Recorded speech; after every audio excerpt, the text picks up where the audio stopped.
พอ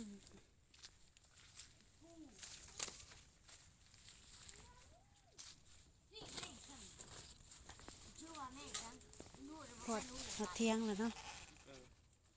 ว่านนี้แถวแตกแถวแตกวะบ่เอาก็ว่าต่อสองแถวบ่มือว่านตัวต่อก็ต่อตัวว่านนี่วะจนเบิดมือกำลังไปเข่าแถวใหม่น้ำมูลแสดงว่ามักสุกลายมันพอได้เก็บเนาะ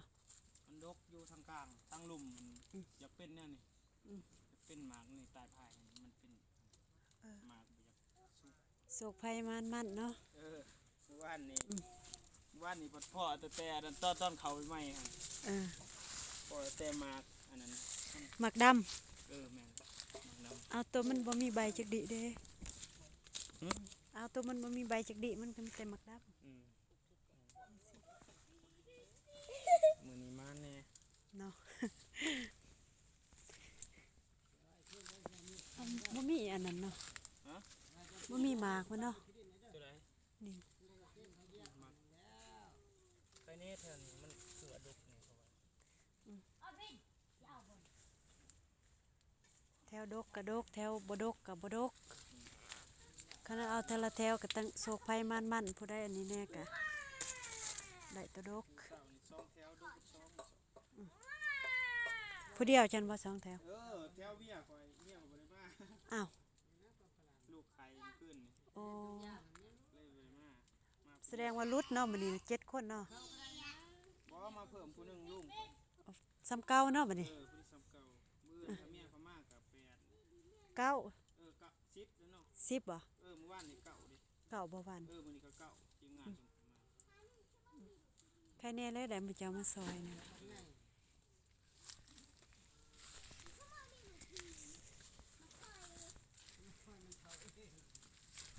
เอาบ่แม่นงวกเขาหัวบ่ทัดอัด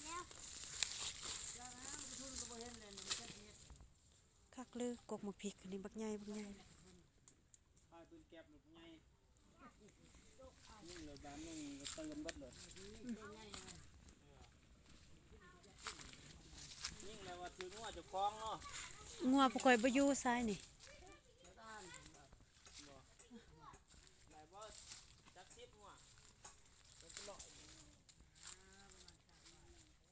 ปล่อยเลยเนาะ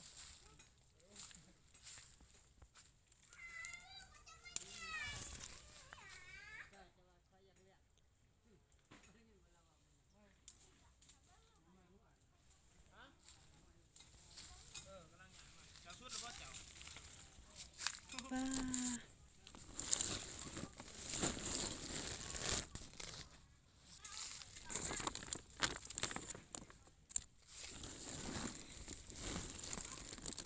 มาเคี้ยวพี่น้อง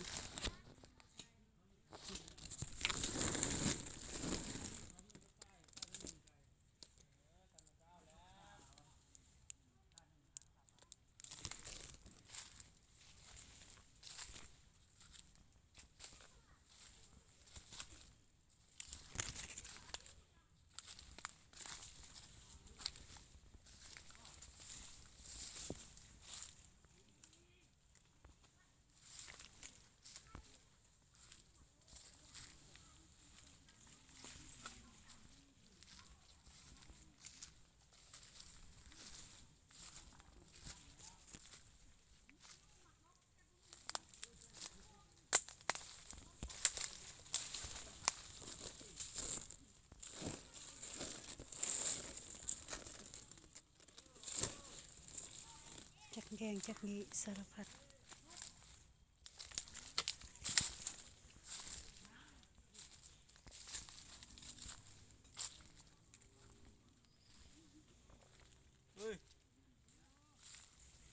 ไปเด้อ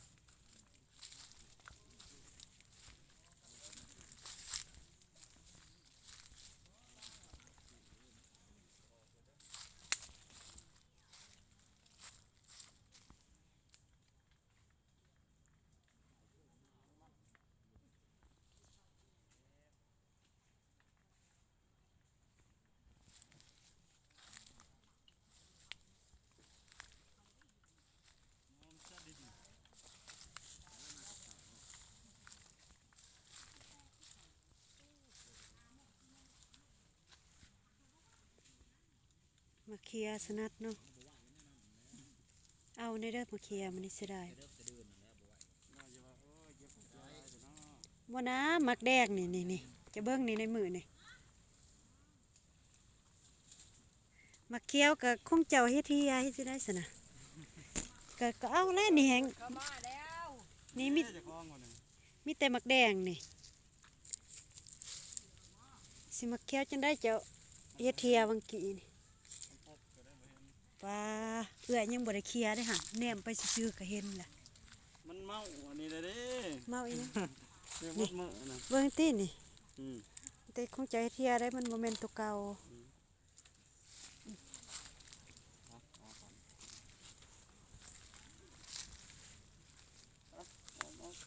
ทำเมื่อได้ดิเกิดเมื่อได้ง่ายอีก ใครแน่ดอกน้ำอยู่เฮือนข้างหัวเขาแล้วก็อาบคือแต่ก่อนก็ยากๆแน่ อาบน้ำเนาะ แม่นเราต้องได้ลงหวยเด้บ่สุดเนาะ มีไปช้อนเนาะมัน ไป เพี้ยน มืออื่นสุดนี่น่าจะต่อหันมันยาวเด้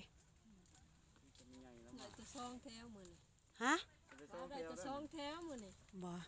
แถวเก่า หรือว่าเอา2แถวบัดเดียวโอ้ แล้วไปเข้าคนตึกทำแถวตัวนั้นมาแล้ว กำลังเข้านี่บ่ทันได้ครึ่งนี่ อืม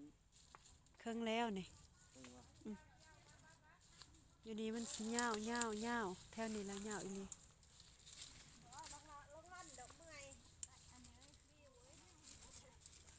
หมอดิวแล้วเลยลาย วัยรุ่นเด้ก็ไว้แล้วเพิ่น ว่าแต่ผู้ว่าไว้ บ่ได้สนน้ำใจน้ำไผแล้วเก็บลูก